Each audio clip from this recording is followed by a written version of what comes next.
All right, let's dive right in. Today, we're going to talk about a class of medicines that are absolutely revolutionary, literally changing lives all over the world. But here's the catch. They come with a price tag so massive it actually shapes global health policy.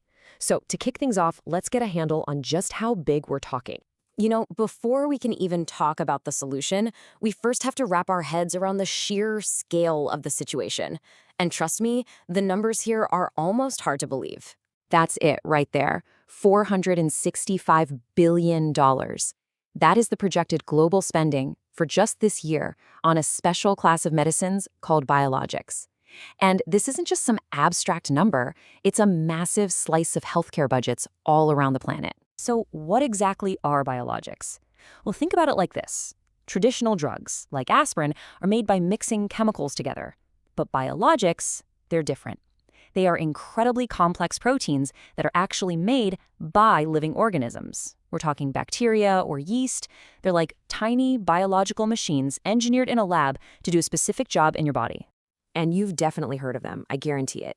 We're talking about absolute essentials, like insulin for diabetes, the vaccines that keep us all safe, and even these super sophisticated things called monoclonal antibodies that can literally hunt down cancer cells or help manage autoimmune diseases.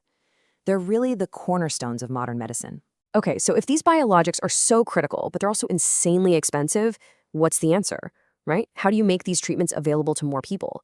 Well, the answer is a total game changer, and it's called the biosimilar. So a biosimilar is basically an approved version of an original biologic drug. Now, and this is key, it's not a simple generic copy. It's not like following a recipe. Because the original is so complex, you can't make an exact replica.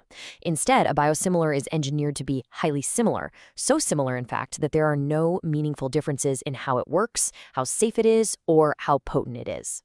Let's make this a little more real. You've got the original biologic drug, Remicade, right? It's used to treat autoimmune diseases. Its biosimilar version is called Inflectra. Same thing with the insulin Lantus, which millions of people use. Its biosimilar is Abiciplar. They do the exact same job, but for a whole lot less money. And the impact here is just huge. It really boils down to three main benefits. First, the cost savings. Biosimilars can slash treatment costs by up to 60%. That leads directly to the second point. More people can actually get access to these life-saving drugs. And finally, all this new competition, it forces everyone in the market, including the original creators, to keep innovating and getting better. It's a win-win-win. So you might be wondering, how in the world do you even make one of these things?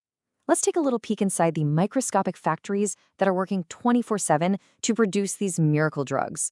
And the star employees in these tiny factories, well, they might surprise you. These are the unsung heroes of the entire industry. Chinese hamster ovary cells. Yep, they're called CHO cells, and their ability to produce these complex human-like proteins reliably makes them the absolute workhorse of biopharma. The whole process is really a marvel of science. It all starts with gene cloning, where scientists basically give a CHO cell a genetic blueprint. Then comes cultivation, where they grow literally billions of these cells in these huge tanks called bioreactors. After that, it's all about purification, getting just that one protein you need. And finally, formulation, where they get the drug stable and ready for patients. Okay, so that whole process is obviously incredible, but it's also incredibly delicate, and it takes a long, long time. So the big question for the industry has always been pretty simple. How can we make this better, faster, safer? And a huge part of the answer lies in a pretty cool tech shift. For decades, the industry used these massive, permanent stainless steel tanks. But the problem was you had to do this intense cleaning and sterilization between every single batch. It was slow and it was risky.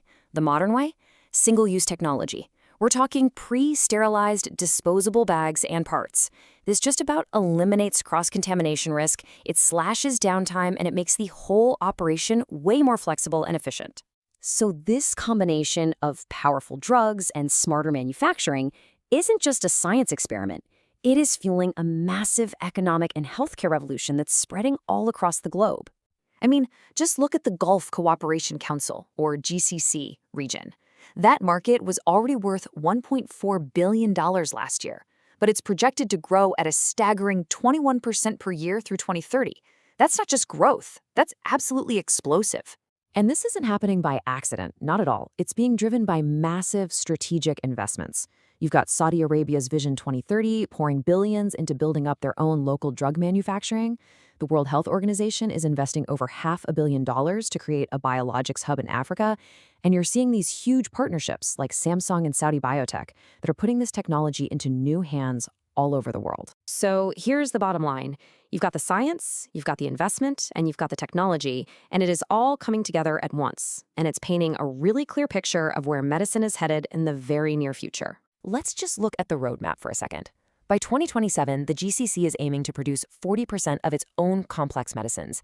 Just 1 year later, in 2028, the market for cancer-fighting biosimilars alone in that region is set to hit almost $3 billion. And by 2030, the entire biosimilar market for the Middle East and North Africa could reach $4.5 billion. The momentum is just undeniable. And that brings us to one final, really important question. After all of this, the science, the manufacturing, the global investment, we know that technology is making these incredibly powerful medicines more affordable. So the real question that's left for all of us is this: who's going to get access? And how is it going to change the face of healthcare for everyone?